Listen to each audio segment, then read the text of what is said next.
Welcome, everybody. We're so happy that you're here tonight. We have a great crowd. We're expecting about 35 to 40 people, and we're so happy you decided to spend part of your evening with us. So welcome to our ongoing virtual book signing 2.0 series. Our summer events were so well received and well attended that the library has decided to continue our series as we move into the coming months. So this is a great opportunity for you to have the chance to meet and talk with authors on a wide variety of topics and learn about a lot of great books. So we hope you'll continue to join us. Just a little housekeeping first. I'm sure you're all pros on Zoom by now, but we have you all muted now throughout the presentation. We encourage you to keep your cameras on so that we can see you and it feels like we're all actually gathered together at the Historical Society or in the library. We will have a Q&A session after Ed's formal presentation, and you may ask questions in one of two ways. You may either type the question in the chat box, which you can access by moving your cursor to the bottom of the screen and hitting chat. And when we get to that part of the program, we will read your questions for Ed, or you may hit the participants button, which is also on the bottom of the screen, and then go to the participants box, which should pop up on the right, and just click raise hand. And then a little hand will come up and we'll know to call on you and we'll unmute you and you may speak directly with Ed to ask your question. Tonight is extra special for us because we're collaborating with our neighbors next door, the Sharon Historical Society and Museum.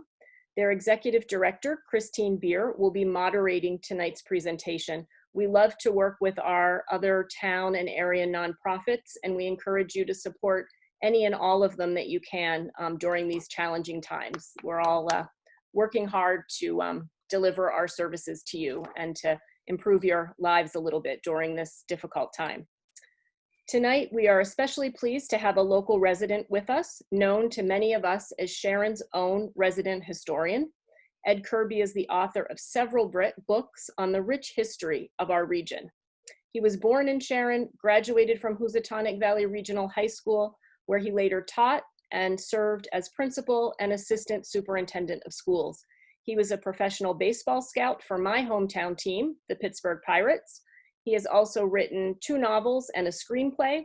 He has attended our annual Sharon Summer Book Signing many times, where you've had a chance to meet with him in person. And we are thrilled to have him with us tonight to talk about the iron industrial age. So welcome, Chris and Ed. Thanks for being here. Thank you very much. I'm glad you are attending tonight. It's difficult for me to say you're attending because I can't see any of you, but I know you're there somewhere. Some words about the book, The Making of the Iron Industrial Age. I'd like to just go over some of the things that are in it, and then I'll go through a series of photographs that'll give you a little bit better idea. The outline that I hope you're seeing gives an idea of how the book is actually set up. It begins with an introduction on the Beyond the Mountains place, which was the Indian name for this region before any other people were here, when the Indians moved in, probably sometime between 9,000 to 9 to 10,000 years ago. It also includes the Housatonic River Watershed, which we'll talk about, which is basically the same as the Salisbury Iron District. I think sometimes those things have been sort of confusing. Salisbury iron wasn't just made in Salisbury, it was made in a total of about 49 towns altogether, so it was a pretty large area. The main part of the book is a historical chronology that you will find next, and that covers a number of areas, the ancient sequences, how the land formed, so you're going to go through quite a bit of geology in that, how iron formed and so forth. And then into the colonial sequences to the modern times down to 2019 by decade. So this is set up by decades, and I think it's useful to people who like to see things in order. You'll find a few things in there that are actually nothing to do with the iron industry, but important parts in history, so we know where some of these things happen in relation to other things. Because when you stretch out an industry out over almost 200 years, it can get a little bit complicated. The one part in here is you'll pick up as you go along the area of the Transcontinental Railroad and the Gilded Age. They're sort of happening together, and which makes them for some, I think, very interesting types of things. And wow, the credit Mobilia scandal. We read about scandals in government today. The credit Mobilia scandal was the largest one of the 19th century. And believe it or not, before I started this book, I'd never heard of it. And I'll bet most of you hadn't heard of it either. And I'm embarrassed to say that in my education, I missed it. And maybe I went to a ball game that day, but I found it extremely interesting. In the area of biographies, the key characters are covered in here, some in quite a bit of detail, which I think will be helpful to you. And then the appendix of the book is set up so we go from geology to the formation of iron and so forth. I strongly feel that a greater knowledge of geology actually is needed in any of these studies that we do. I think it would help a great deal, especially in a time now when we talk so much about climate change. The basic thing you'll find in here that for, I guess, maybe 4.5 billion years, we've had climate change. For the next 4.5 billion years, we'll have climate change. We didn't start it, and we can't stop it. What we need to realize is that it's fixed. It's going to happen itself. What we need to do is make sure we adjust our oceans and our atmospheres so they're as healthy as possible. So we go from that into the geology, which is still part of the geology, from there to the formation of iron as an ore and how it goes from being ore in manufacture actually into actual iron. You look over that little outline that you have right there, and I think you'd say, well, that's a hodgepodge of a book. And if you say that, I'm happy, because that's what it's meant to be. There's some things in here that I didn't have an opportunity to write any place before. So I think they fit into the hodgepodge of the making of the iron industrial age. I will go through some of the pictures that go along with this. First of all, the Salisbury Iron District. The photo that you see now is the entire area of the Housatonic Watershed. The upper watershed is the part that we're dealing with primarily from up here near Lanesboro in New Ashford, Massachusetts, over here into a village called Peru. I thought Peru was in South America until I studied this. And then we go all the way down here to about Pauling, New York. If you follow the Housatonic, it has its sources up in here near New Ashford and over here in Mud Pond in the town of Washington, not Mount Washington, and then comes down, picks up the western branch and flows down all the way to what we call the Big Bend in the river, which is just down in Kent, about between Kent and New Milford, and then it swings out to the southeast as it goes down into Long Island Sound. This whole shaded area then is the area that we're talking about as the Upper Housatonic Watershed and also the Salisbury Iron District. Salisbury had more iron probably than most of the towns, but there were many other towns that were involved in it as well. Since this is based mainly on the Housatonic, I think it's important that you know how to spell Housatonic. If you look it up very carefully, you can go to Lenox Library, where a gentleman up there some years ago recorded all the spellings of Lenox, of Housatonic, and here you see them. There are 173 altogether. I wish I'd been in spelling class when they had those, because you're bound to be right in a situation like that. Looking at the Housatonic, we know that it has a different kind of flow in many areas, like Great Falls, and then in the Great Ice Jam that we had down in Kent in 2019, and then into the areas below that where it broadens out a great deal before it reaches the Long Island Sound. Looking at a study of geologic time, as in the case of the book, you start at the beginning, and the beginning's at the bottom. And I know you probably can't read all of these rock formations that are in here, but in these first millions of years in here, from about 1.2 billion years up to about 735 million years ago, all of our local rock units were formed. So we have a very old geology, primarily in the Earth's crust, much older than places we find when we go in the west to areas such as the Grand Canyon. But there are some very complex bits of geology in here. We will mention some of these as I talk tonight, and you'll find them in the book with pictures of the various formations. But I'd like to talk about the more modern times first, up in here, when we get to this period about 1.9 million years ago. And that was the beginning of the Laurentide Ice Movements, when we had four major ice movements, ice advances. At least two and probably three came down and covered this area.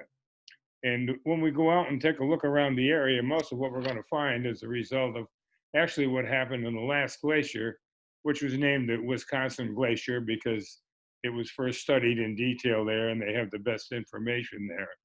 But the Wisconsin advance had quite an effect on this area.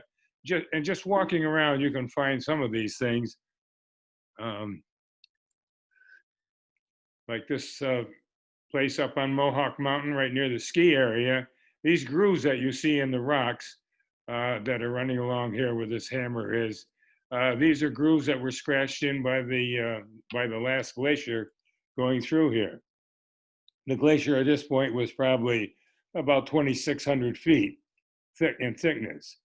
The total glacier in this area as it went through was probably in the lower areas, it would be at a height of probably 4,200 feet.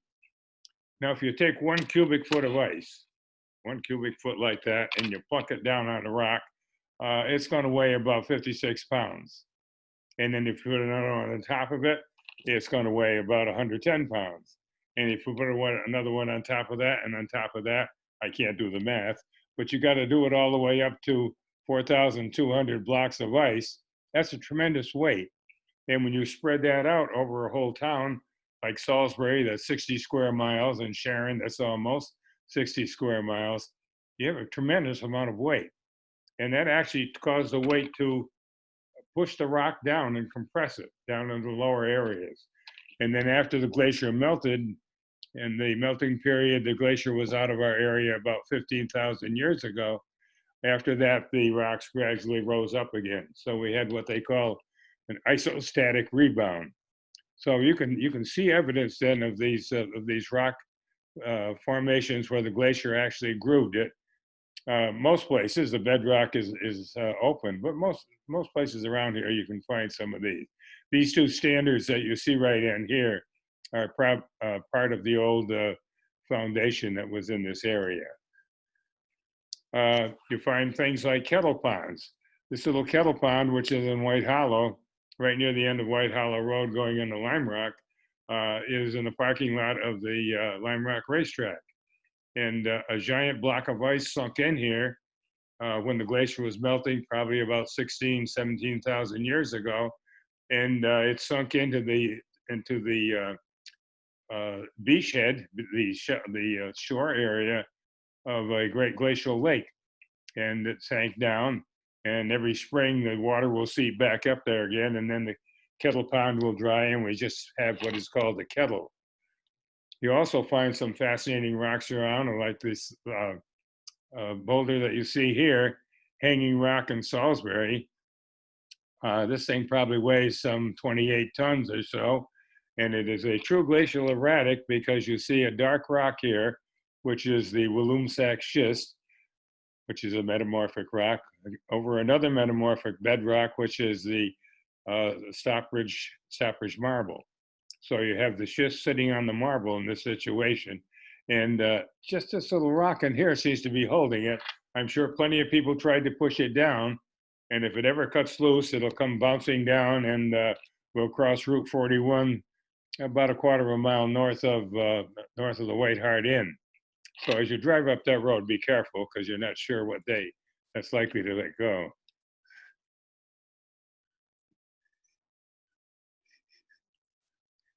This one that you see here is up in New Lanesboro, Massachusetts, and this is called balanced rock, and it is truly a balanced rock. It's not a true glacial erratic because it is Stockbridge marble boulder sitting on Stockbridge marble bedrock, but it just balances there like that. And plenty of people have tried to push it over, but it won't move. It's not held up by this tree. That tree is behind it, and those trees weren't even there, of course, when it actually occurred. So that gives a little idea of some of the effects that the glacier actually had on the land.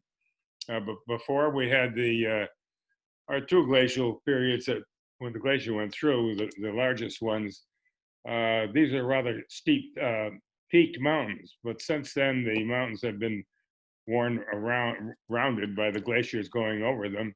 And the glaciers by that time were so old that they actually had forests growing on top of them. So they had quite an effect on the total area. I'm having a little trouble advancing these, so pardon me for a moment.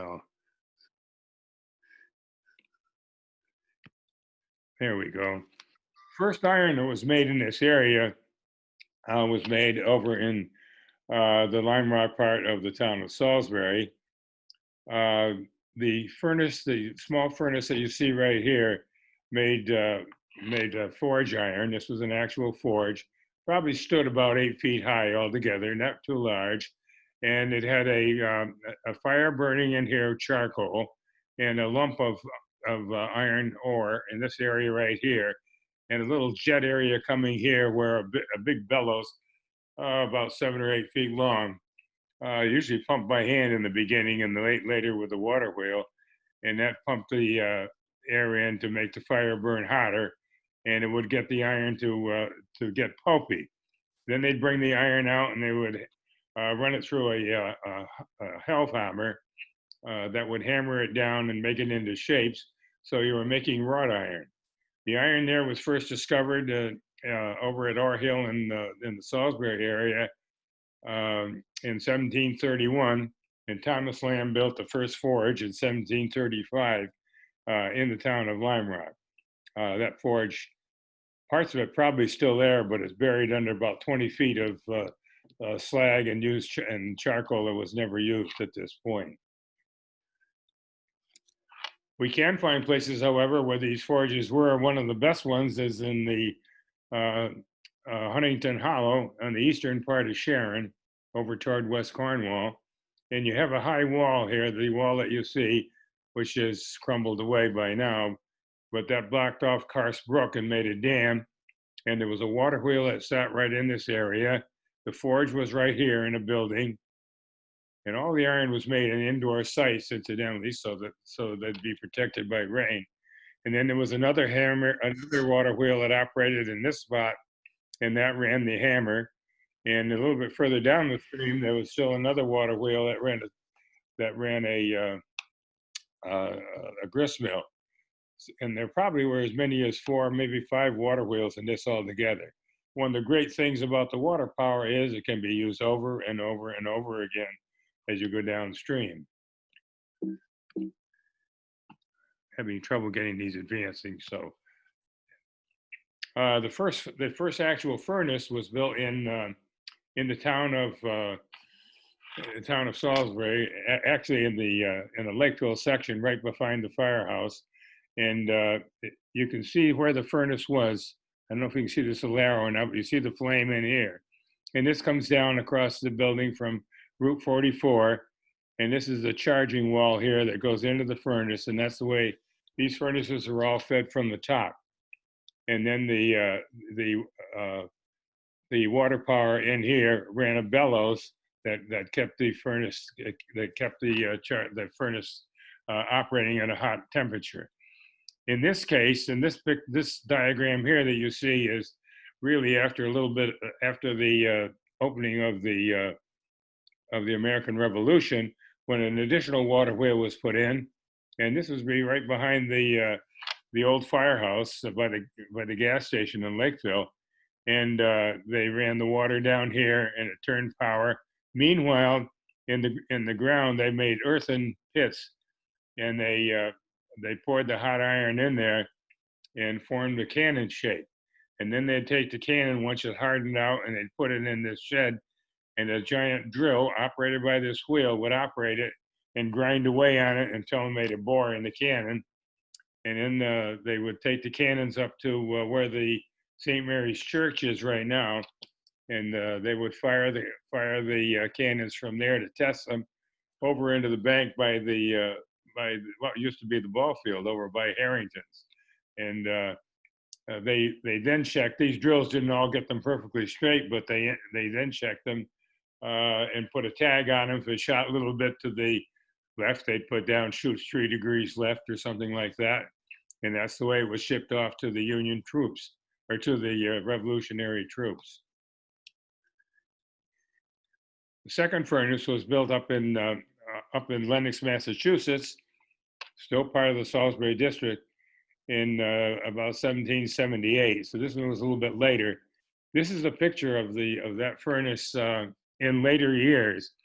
And we said we fed all of the furnaces from the top, which means that if you're feeding it from the top, then you have to have a way to get to the top that's level and then drop down in. So you're feeding the furnace. And this was one of the first furnaces. If you can check this, if I can find it, if you can check this bank, it's over in here. Here's the furnace. And there's a trough leading up to it that's steam driven. So they actually had steam lifts going in there instead of just dropping the furnace in from the top. One of the things I find most fascinating when you go to work on something like this is the whole thing about the people that are in it. Milo Barnum is one of the famous ones. He's well covered in the book. Barnum Richardson, of course, formed that first big company around here, and this is Leonard Richardson. Richardson was born in New York State, but moved to Sharon over near Hutchinson Hollow when he was 4 years old, and grew up at one of the forges and learned to make iron, and hooked up with Milo Barnum. And then with Milo Barnum, he was the Iron Man. Barnum was the man that had the ideas and knew how to invest money. And they set up their iron business in the village of Lime Rock. One of them that became much more famous was William H. Barnum. And William H. Barnum was, this picture of him, incidentally, is one of the, can't remember the name now, Matthew Brady picture. That's a Matthew Brady picture. He did pictures of several of the characters that you'll see in here. But Barnum was a remarkable man. Barnum and Leonard Richardson then formed the Barnum Richardson Company, and Barnum went on to own 9 furnaces altogether, plus leasing 8 others. So he had plenty of iron, eventually expanded all the way to Michigan. And although we don't hear much about him in our histories usually, was a very important character in the history of iron making. This is a list of the furnaces that we've located in the upper Housatonic watershed in the Salisbury Iron District. Notice the longest list actually is from Connecticut, and the other 2 are Massachusetts and New York State, because we have all the iron forming right along the Dutchess County and Columbia County borders with both Connecticut and Massachusetts. There's 43 furnaces altogether. We found the location of all but 1. We'll find that one eventually.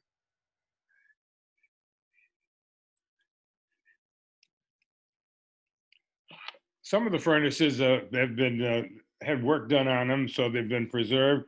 One that we did back around 1996 is the furnace in Lime Rock furnace number 2. This is the second one in Lime Rock, and it opened in about 1856 and continued operation until about 1918. Beautiful furnace. The top of it here is about 32 feet high. It would have had a bridge up here where you see the arrow, a bridge coming in from the charcoal sheds, so they could put the charcoal and the iron ore and the lime into the furnace that they used to change the ore from plain iron ore into actual iron. Beckley is another one of the furnaces in East Canaan. Interesting, it was built the same height. Here's the original top of the furnace right here. You can see it. Notice how the rocks are different as you go up from there. And that was 32 feet there, and now the furnace is 40 feet high with a 15-inch cap on top of it. When we took this furnace over, it had huge trees growing out of the top, and the interior just about melted. And all the material had dropped down inside it. We had it restored and left open, so you can go inside and look up and see how the furnace actually was put together. And school kids really like this one. When we take school kids in, I think the record for third graders is inside the hearth. If we really cram them in, we can get about 18 third graders in there. As the graders go up, we would get fewer of them in, of course. This is a retaining wall, and across the street was the wall that brought the bridge right over to the top of this furnace. At that furnace, we've also salvaged the turbine, a Hercules type turbine, and have that for display. And also, I'm a little slow on this. There we go. To another turbine, which is one that ran a sawmill. We learn something every time we go there and work on something, because there was no local records that said we even had a sawmill there. But we found out that there was later on after we discovered this. This one was just installed last year.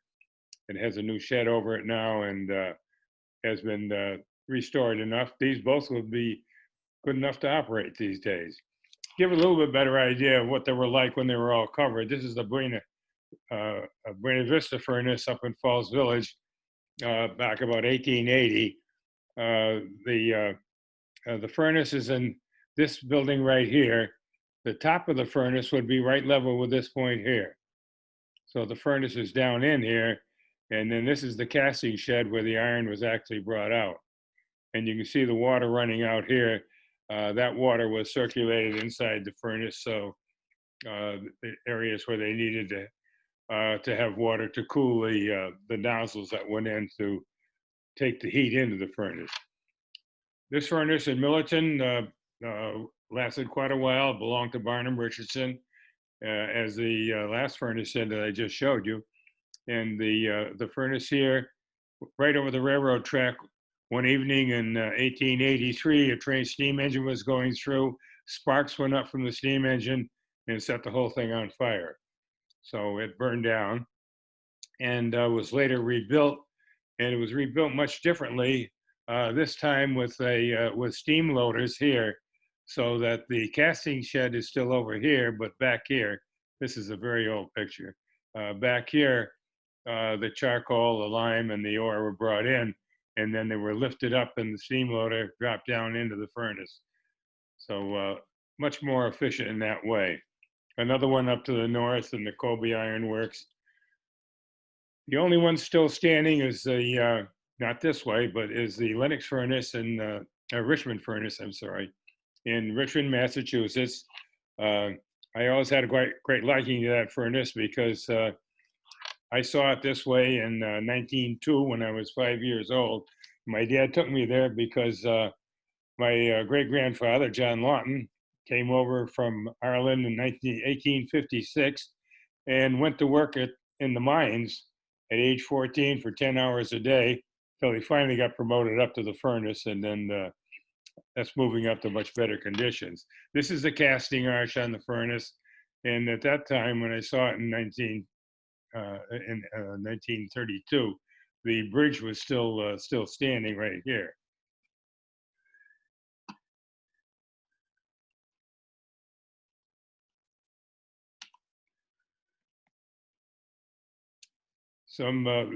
Bill Edwards up in Richmond and a group of other people came in and went to work cleaning up that whole furnace area back in the 1990s, and I did a lot of work on it and really preserved it quite well. But a job was never done on it to really do a preservation job in the interior and remortaring of this, because these furnaces are built without mortar because they expand when they get heated, so you have to let them just slide apart and get a little bit bigger. But we mortar them when we start and put them back together again. This is the way it looks today, which is pretty sad. We're hopes that in someday somebody will get to work on that and preserve it, because it was the last furnace to operate. It operated through 1923.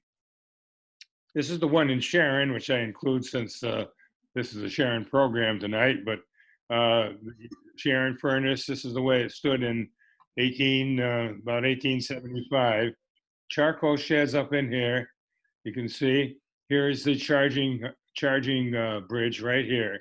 So the furnace is the same height as this line with the bridge, because these guys are pushing in heavy loads in barrels, and you want to make sure you're not going downhill in there, because you might wind up to be part of the pig iron that comes out. The casting shed is down here. This gentleman has his hand on a stack of pigs. There are literally hundreds of those here and hundreds of them over here. These pigs are each about 36 inches long and 4 inches high. They're sort of tapered, and they're cast, and they're called pig iron. And they weigh about 100 pounds each. So you got a lot of iron out of these furnaces. The pipe that you may be able to see over here comes from the water wheel. The water wheel that operated the Sharon furnace was one of the biggest ones. It was 14 feet wide and stood 23 feet high. And that produced a great deal of power. And then the air is heated as it goes into the furnace. So you have a hot blast going into these furnaces, which was much more efficient. Pardon my computer again. Here we go. The Sharon furnace was torn down, unfortunately, in about 1912.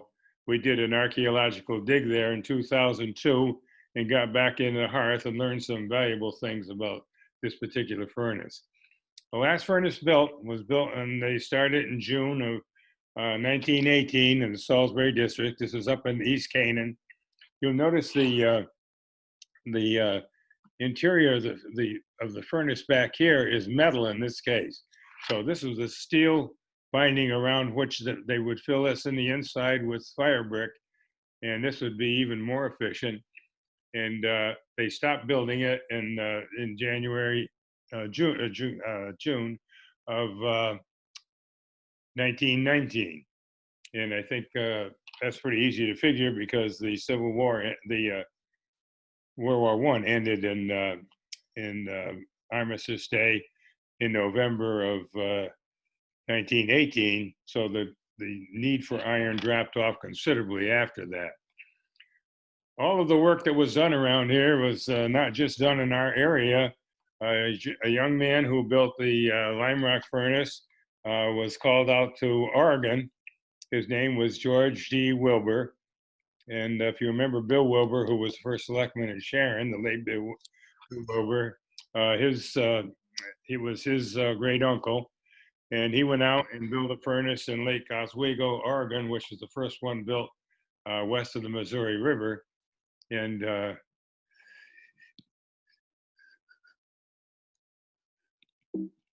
little trouble again. We'll get over it. They invited me out to talk to them about how we did our furnace, and they rebuilt their furnace and did quite a nice job on it. You notice this one was also 32 feet high. You can see the original top of it here, and later on it was extended.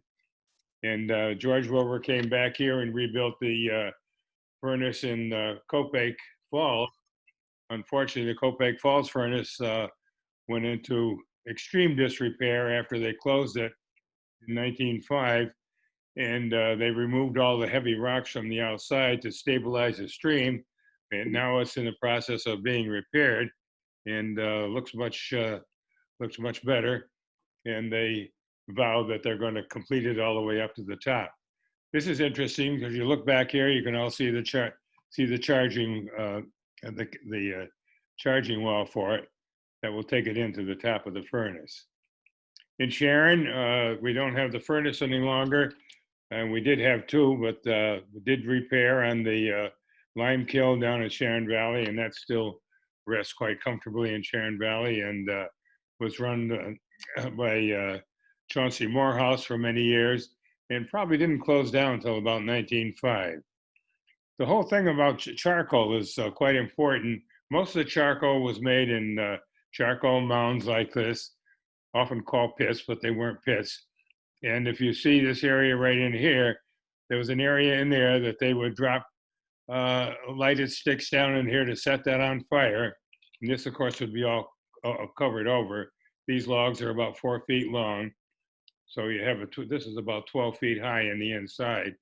And then it would take 14 days altogether, and they controlled with little vents, they controlled the air going in. And this then would all form charcoal, which was a necessary fuel and a very pure fuel. Over in Wassaic, near the railroad station over there, on the opposite side of the road, if you go in, you can take a look at the charcoal kilns. Charcoal kilns were very efficient and made charcoal much faster, but never very popular because of transportation.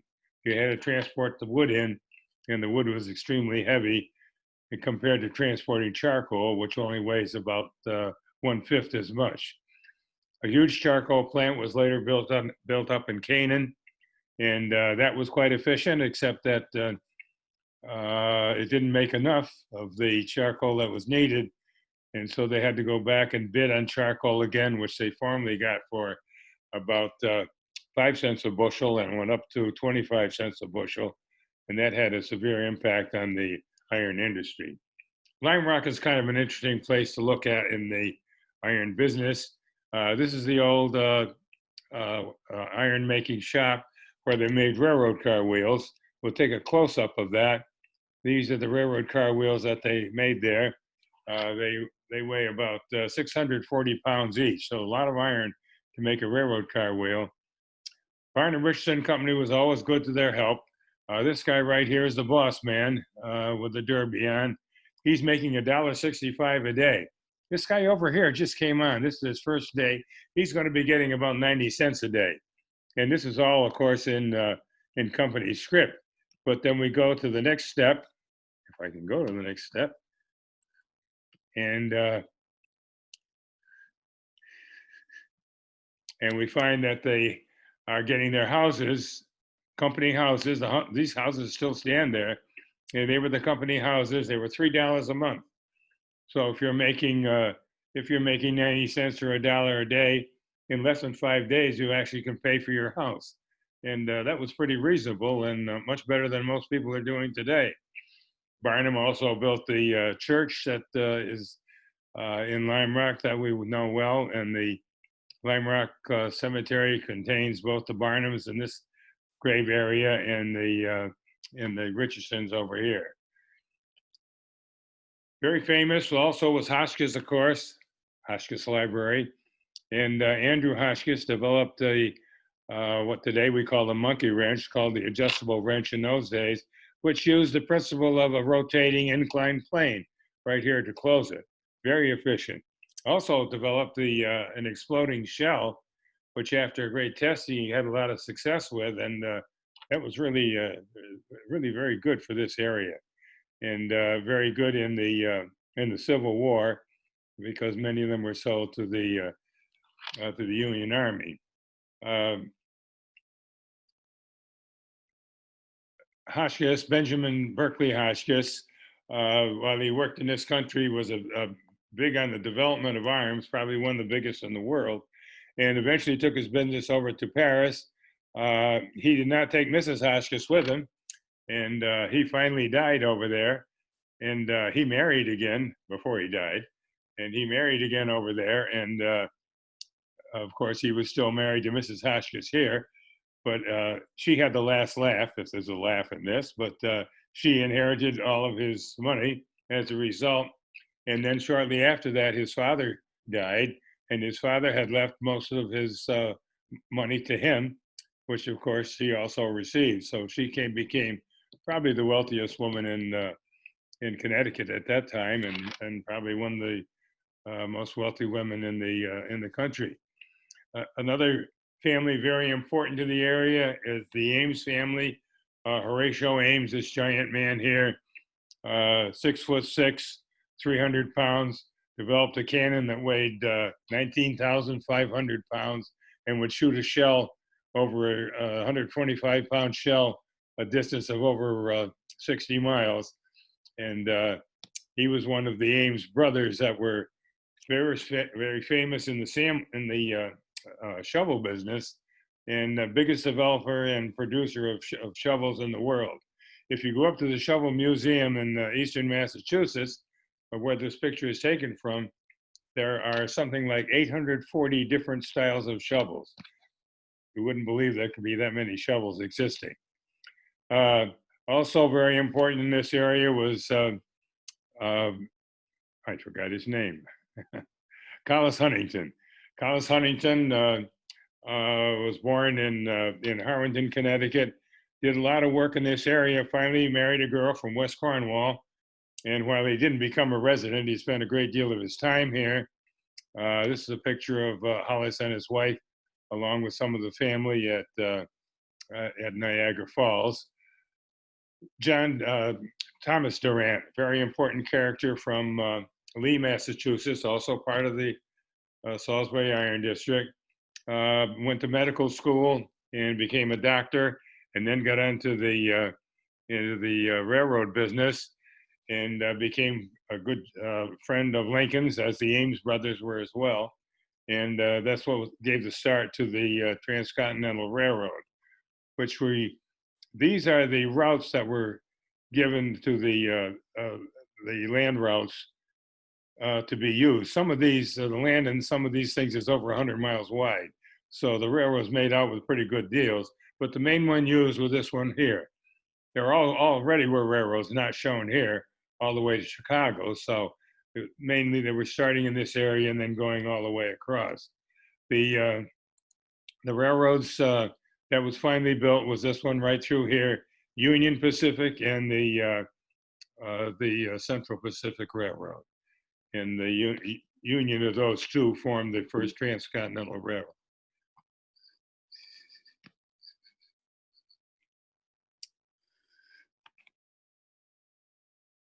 Oaks Ames was the one of the leaders in the shovel making business. He also was a congressman from Massachusetts, and this man became very famous in terms of he was the first one to figure out a way to actually build a railroad through the Sierra Nevada mountains, which is a very difficult area to get through, as people were to find, but he managed to perfect it. And his name was, well, he was called in Congress, he was called Crady Judah, because he was Jethro Judah. And they felt he was crazy thinking you could put a railroad through there, but he actually came up with it. The big four of this railroad were Leland Sanford, Charles Crocker, Collis Huntington again, and Mark Hopkins. Huntington, or Sanford, Crocker,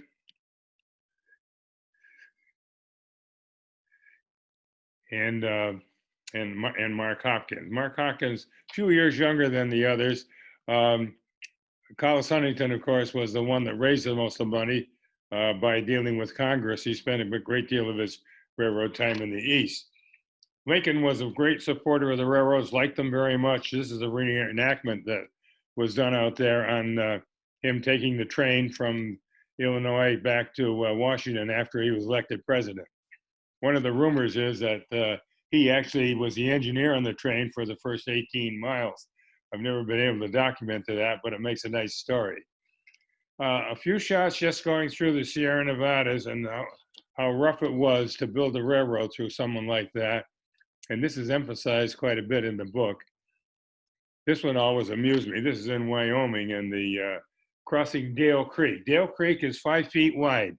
It's down the bottom there somewhere. And they had to build a bridge 75 feet high to get across it. And this bridge, they said that in the wind, which was usually windy in Wyoming, would sway back and forth. And the trains would only go about 5 to 10 miles an hour going across there. And fortunately, it's no longer in use. They also put tunnels in through a lot of these buildings, through a lot of these mountains, as you'll see in these photos here. And even when you're traveling, you're under snow sometimes. These are avalanche sheds that still go through the mountains. That's about 8 feet of snow sitting on top of that one right there. Back in Sacramento, they put the buildings of the four big owners, the big operators. This one is these two right here are Huntington and Hopkins, their hardware store. Actually, Huntington became a millionaire just on the shovels alone that he sold.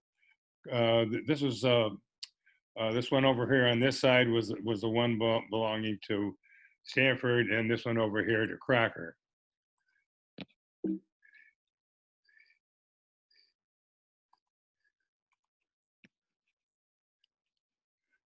When the railroad was completed, remember there were 9,000 Chinese that worked on this, and you can study this picture carefully, and there's not one person that looks Chinese in the picture, which is really too bad, but I don't think they ever were given full credit for the amount of effort that they put into the building this railroad. The railroad was completed in 1869, and then 1871, a lot of information began to be released about the people that dealt with it. This is an old puck cartoon of Huntington giving bribe money, passing it out to the people in Congress to make sure that they will vote the correct way for giving the money that's needed for the railroad. The same thing here when Miss Liberty is telling the newspapers they should be informing these people in Congress about what is really going on. And that takes us into credit Mobilia, which I won't take a lot of time on right now, but this is the type of thing where it was set up so congressmen could buy the stock in the railroads at prices that were lower than the actual market value, and it was perfectly legal at that time. Improper, not, but perfectly legal.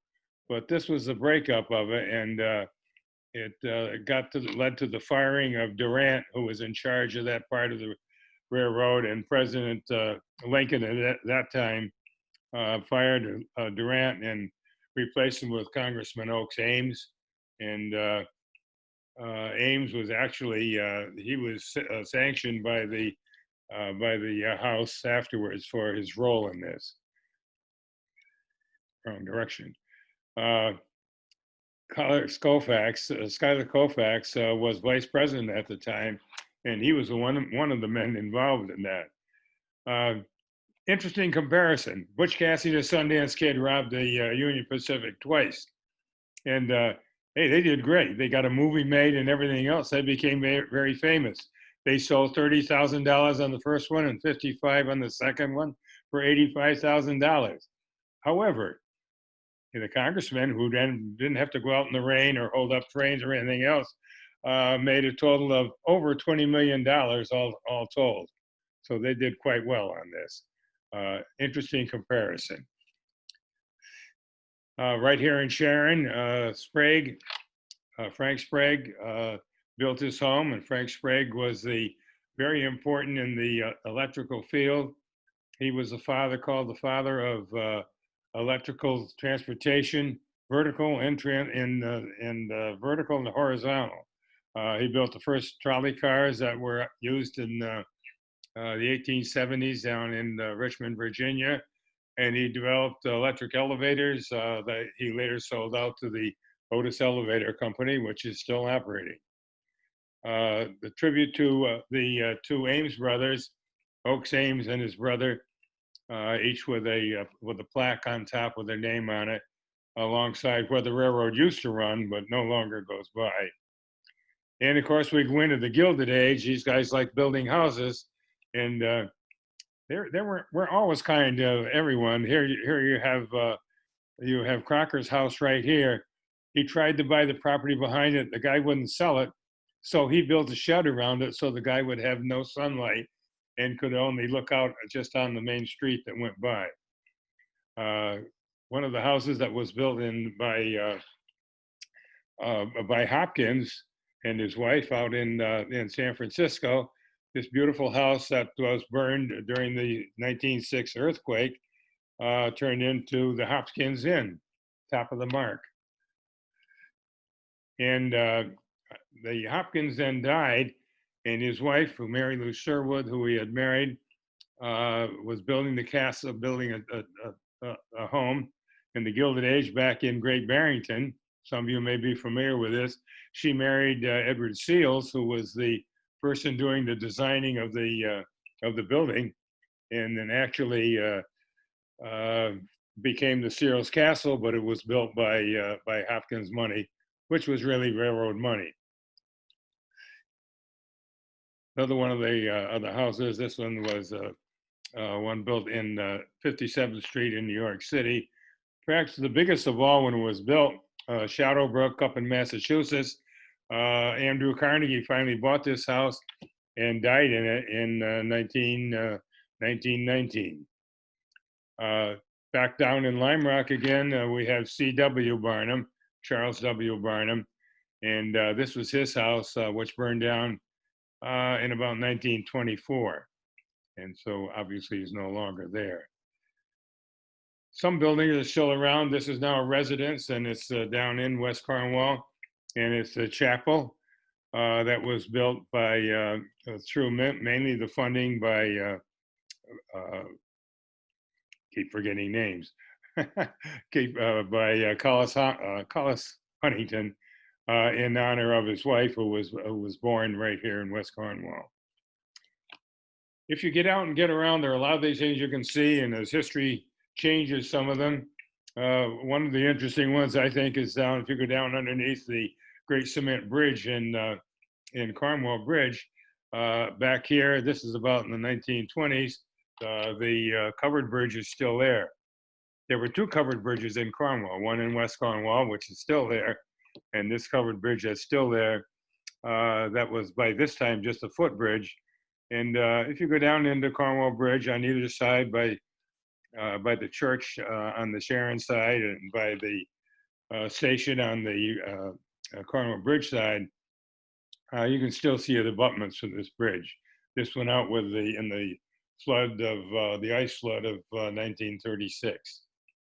So I think I've gone over more than a few things in here. So if you'd like to ask some questions, or you can turn it over to Chris. Thanks, Ed. You're a real force in developing scholarship and interest in local history and in the making of the Iron Industrial Age. Thank you. I found the book, Making of the Iron Industrial Age, to be a real guide. As you said, get out, if you get out, get around. The book is a nice guide because there's just nothing, there's nothing like standing next to one of those lime kilns to really get a sense of the ingenuity and energy of people that were developing this whole industry. And the book illuminates that and is really helpful in finding these sites. So thank you for including maps and all of the sort of geographical indicators that help us find these features.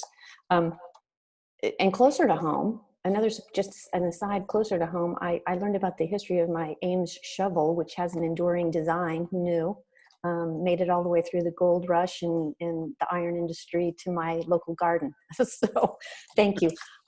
You talk, this is really surprising to me, just how much happened. And I wonder if you could just talk a little bit about the decline. So of such an amazing, several hundred years of effort.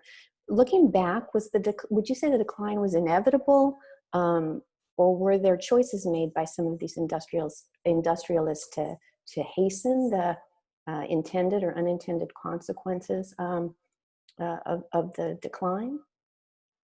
Well, I think if you look at the, I think one period that's really key in the 1780s and so forth, and around those times, I think you'll find that the iron that was being made here was selling for about $80 a ton, when the iron in other areas, Pennsylvania, Alabama, Michigan, places like that, was selling for $60 a ton. So that just because of the quality of that iron. And if you read the book, it tells why the quality was there and that type of thing. But as time went on and the cost of getting charcoal increased, it got much more and more difficult to make that price differential. Also, you have the other companies coming up with systems that made the iron that they already had into better quality iron. So the prices started to go up on their iron, and the prices started to drop down when it did on the iron that was made locally. And that sort of continued into the middle of the 19-teens. 1914, you had that big, the big charcoal producing plant built up in East Canaan, and that obviously would have an effect right away. Except they should have built two, and they only built one, and they couldn't produce enough. And it was producing byproducts that made that operate at a profit, but they didn't have enough charcoal.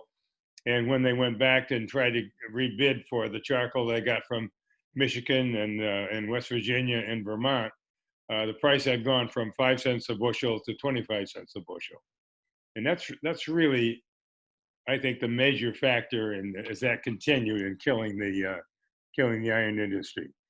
The iron ore, I would guess that there's probably 80% of what was there in the beginning is still there. Tremendous amounts.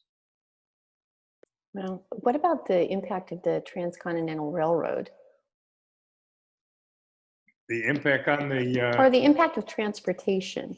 Are there any lessons to be learned about the development of the transportation? Well, the impact of transportation with the you have a symbiotic relationship between the iron industry and the railroads, because railroads today are in even before the 20th century, the rails are made of steel, and you have to have iron to make steel. And the wheels in those days were made from cast iron, and it's because of the way that they made them, and the fact that there was some manganese in the iron ore. So the manganese in with the iron ore made it good for absorbing shock, and you get a lot of shock on a railroad car wheel, and you also get a lot of shock on cannons. So that was a major factor there too. Transportation was so important, just a key factor everywhere, and I think that's emphasized some in the book, that when you had the transportation, everything was much more efficient. But the transportation begins to kill it a little bit too, because you can get things from further away as the railroads get better. And the transportation thing was important enough, so Lincoln wanted you saw the 3 different railroad lines on that map that I had there. Lincoln really wanted the one that went through the middle and met with the Central Pacific. The Southern senators and representatives wanted the one that went through the South, so they could ship their cotton to the West Coast, and that would have been a major factor for them. So there was much more than just a slavery factor. Transportation included and sales included in that thing as the actual causes of the Civil War. I'd like to open it up to audience questions, to the participants' questions. And if you can just enter your question in the chat box, as Gretchen had indicated early on in the presentation. In the meantime, Ed, you mentioned Charles Barnum, the senator, I think, and the pay scale that allowed the local people working to live pretty well. What else did they do? I mean, I assumed one of your passions, baseball, was part of their life? Yeah, they had a baseball team in Falls Village. They did at that time. They also had a band. They had a casino. Casino's still there. If you go over, if you're going east, just go up the first hill to the main street, and you'll see it on the left. And the workers built a casino But they didn't have money enough to complete it, so Barnum Richardson chipped in on the casino and set it up so that 51% of the stock belonged to the workers, and the other 49% belonged to Barnum Richardson. So they were very good about giving control, and they were good to their workers, and I think they were good to their people when they had illness. Thank you. We have a couple questions coming in now. Okay. How far did the iron shells go during the Civil War? And were there great advances during the Civil War with all the ammunition needed? How far did they go? How far did I think you touched on that. How far did the iron shells go during the Civil War? Well, if we shipped them someplace, they went by train, so I don't think that's the question. I know that they fired the testing that they did with them. They fired them over Mudge Pond and Sharon, and well, that's certainly a distance of about a quarter of a mile there. But I assume they could fire considerably farther than that. But these are not long distance shells. Not like the big one that Ames made. Does cast iron mean it's in a mold? Does cast iron what? Does cast iron mean it was made in a mold? Yes. And who are the workers that worked on the forges? You talked a little bit about some of the Irish that worked in the kilns. The cast iron, let's just consider the railroad car wheel. And the cast iron railroad car wheels, they had two boxes that were made. The boxes were filled with sand. And then they had a wheel, a wooden wheel, that was the pattern that the iron wheel would be. And they put the wooden wheel down in the first box, packed it down tight with it so it tight in the sand. And the sand was just slightly moist, so it held together. It's called Albany sand. It was very cohesive. And then they turned the wheel over, put it in the other box, and tamped it down again. And that would stay. You could turn the boxes upside down, the sand would stay there. Then they put one box on top of the other, and there was a hole that went into the box. And then it would be, the molten iron would be heated in the forge, in the foundry, and then run into that box through a little flute. And that would fill up all the iron areas in there. And then they would open it up, let it cool, and then take it out and file down the rough edges the way they had them any place like that. So what they had was, it was actually then cast. It was truly a cast iron. Whereas wrought iron, on the other hand, you get the iron pulpy and you hammer it into certain shapes. In this situation, where you cast it and it's in the form that you want it to come out. It comes out as cast iron as what they call pigs, which are ingots actually, when it comes out of the furnace. So it has to be remelted in the foundry and then forged again to cast it. And who were those workers that worked in the forges, and were there families with them? Yes, the workers that worked in the forges usually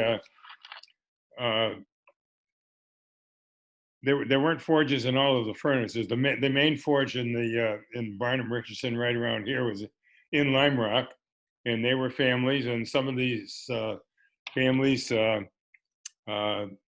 of my interviews, I don't know if I mentioned in this book or not, Chili Alberti, who died a few years ago at the age of 99, was one of the workers in the foundries. And in the foundries, they turned out about 90 car wheels a day, 80, I think it was. But Barnum Richardson also had foundries two in Chicago and another one in West Virginia. So when you figure that you've got workers in all different areas, that took a special skill. And the people that work in foundries were usually ones that probably came here maybe from England or from the continent and got into the iron business because it was a good business to get into, because there were lots of openings in the beginning.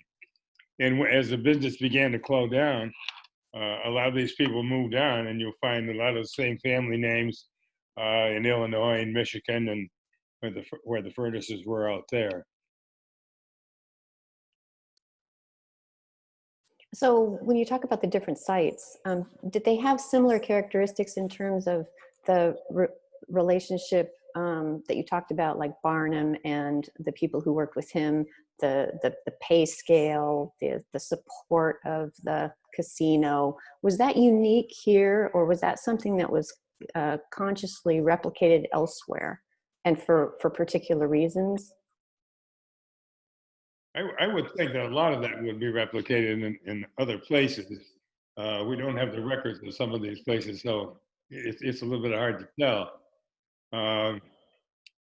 I certainly wouldn't say that this was easy work by any means, because a lot of people didn't survive much past their late 40s or early 50s. People usually weren't killed here, but there were a few that died in the furnaces one way or another. But whether other people besides the Barnum Richardson group were as good to the workers or not, that's pretty hard to tell. I think you'd have to go to the local histories in each town. Mm-hmm. And a lot of times you don't find much of that information.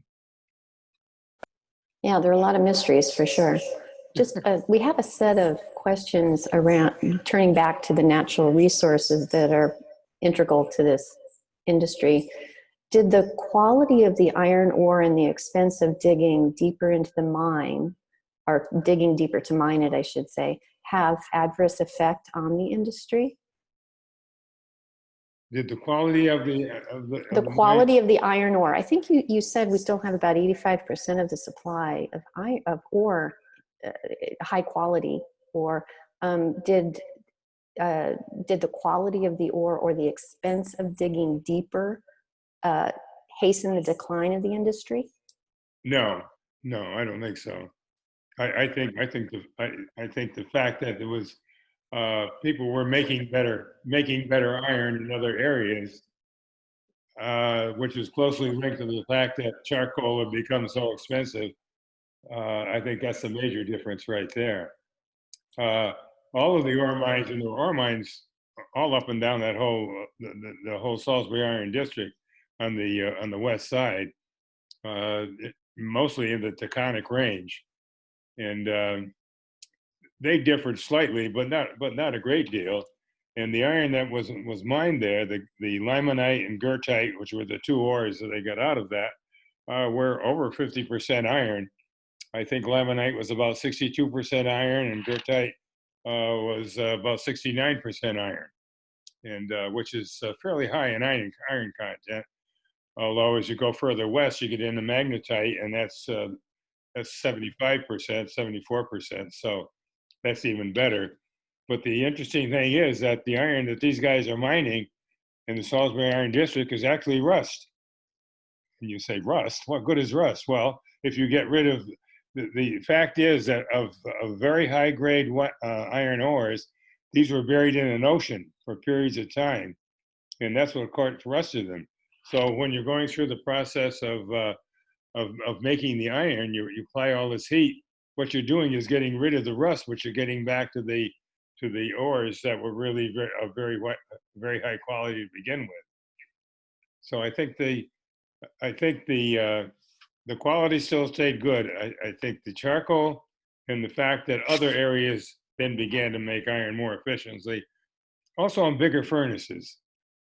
We went down to the Sloss furnace in Alabama, and the Sloss furnace is 100 feet high. And one of the Sloss furnaces is now a museum, so you can go all through it. And the pipes that go in, which are about 3 inches, and in our furnaces up here, they're about this big. They're large enough to drive a Volkswagen Beetle through. So when you get to that size, you're making iron a lot faster. So making more iron at a greater rate also had an effect. These are really, based on the major ones in the country, these are really small industries. The big fact is that there were so many of them. Over a period of less than 200 years, there were 43 of them altogether. And that's a lot of iron. You touched on you're just talking about the coal, basically the charcoal needed. How far out did the industrialists go to take wood to make charcoal in this area before they went elsewhere, like to Michigan, to order their charcoal? In the major areas right around Salisbury and the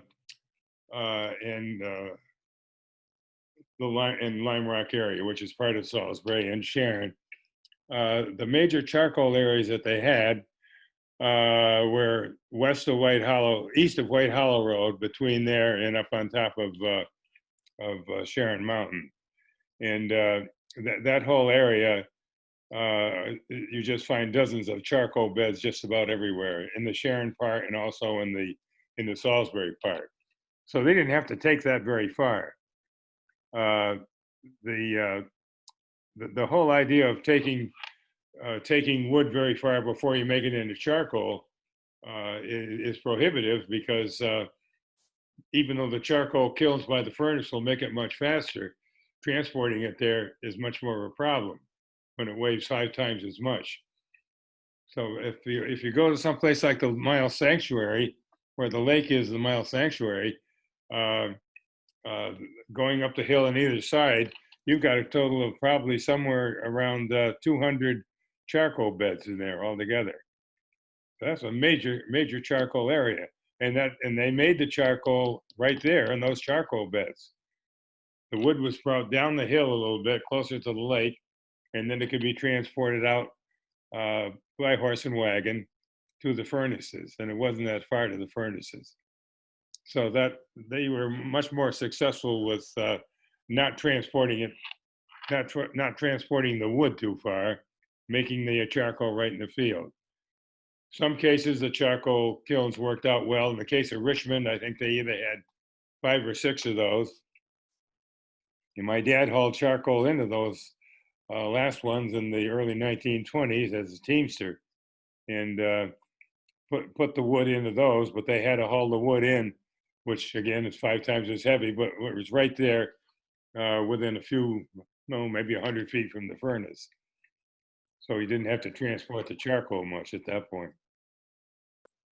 So is there a similar problem to use of coal?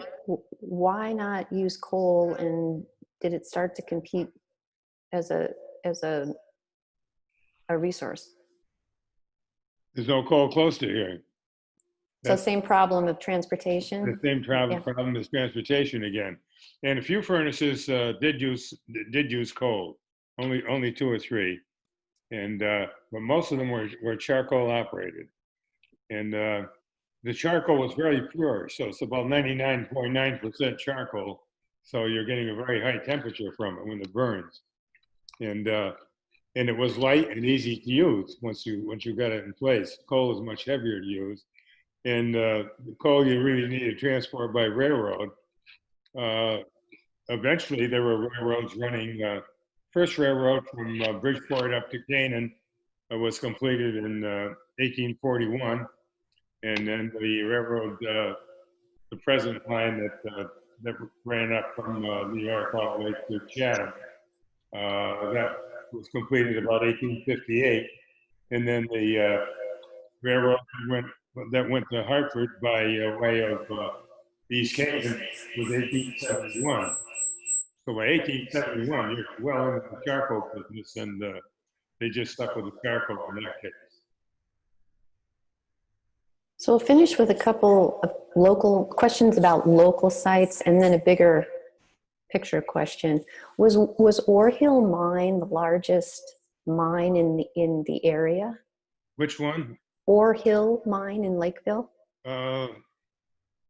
Probably close to it. Actually, there are 5 mines there, and the 2 largest ones, the railroad ran right between them, which was very convenient. That's the railroad that went through in 1871, and the Central New England Railroad that went through there, and that had western connections as well, which was very useful. And so that was that ore mine was very close to the largest. There were some big ones up near the Richmond furnace, and in their case, the ore mines were quite close, which helped a great deal. In the case of well, something like Beckley furnace, it's 11 miles from there to Ore Hill, and that's some hauling up and down. So you not only had uh, large horses, but you also used oxen on some of those. And then you had to haul the iron out again after it was cast. And so, of course, that was a that was a major process too. And then does Mount Riga hold any particular place in this story? Mount Riga is a very interesting furnace, and one of the most historic ones, I think, that finally opened after a couple of tries. It opened in 1810. So it's the oldest standing furnace in the Salisbury Iron District, and needs to be taken care of very carefully. It operated for many years. The forges up there operated long before that. The forge for Old Ironsides, the Constitution, and the Constellation, which were around for the War of 1812. Those anchors for those forges were made were made up there on Mount Riga, not by the furnace, but they were made in forges. And then the furnace started in 1810, and that operated until the 1850s. There's been some collapse on that. It finally has a top on it now. I think that's protecting it pretty much from water. But the problem is that the interior is not stable, and a lot of the sand is running out. In between the thick walls on the furnace and the shaft in between where the heat is, you have them filled with sand, and that holds the furnace in place and also acts as an insulator. Of course, we don't need the insulator anymore, but we want the furnace to stay in place. So that still needs work on the interior, where part of that would have to be disassembled and put back together again to make it last a good long period. Beckley has had that done, and that's very stable. We'll finish with a big picture question, cosmic question, I guess, too. Early, as you opened the discussion and your presentation, you talked about the long arc of geological change and climate change, and said we didn't start climate change and we can't stop it. Can you explain are you implying that there's nothing that we can do as humans, or nothing that we have done that's such as burning fossil fuels that either contributes or doesn't contribute to global warming? I think controlling what we put in the atmosphere is very important, since we're breathing it. At least that's been the routine for most of us, and I think we got to make sure that stays in shape. We also have to make sure that we've got a big accumulation today of just things like straws in the oceans that are really causing a problem. What effect they have on climate change, I would think not a great deal. What effect they will have long range on our health, I think a great deal. And I think we're sort of dealing with two different things here. And I think that's I think in 7th grade science, if we have a good 7th grade earth science classes, people would have a much better understanding of the whole idea of climate change, which is going to go on and on and on, and the things that change it. I mean, you're talking about tectonic plate movements and things like that, which change the patterns of the ocean's movement in the atmospheres. You're dealing with a planet that has 33 billion cubic miles of water, some of it solid, some of it liquid, some of it gas, and it rotates through those three. And we're not going to change that, and that's going to keep happening. And I think within another 100,000 years, we'll have another glacial advance. We might be able to make some changes that will slow something like that down, but we're not going to stop it. So these kind of changes are going on. What we need to figure out is how we live with what we got and taking care of what we have, and making adjustments in the kind of things that we can actually control. Thank you. I think that that's a great close to this session, and thank you for the presentation. Thank you, Gretchen Hockmeister and Holly Nelson, for setting this up, and thanks, Ed Kirby, as usual. You really deliver a lot of entertainment and scholarship. I'd like to thank the people that have helped me in all these projects.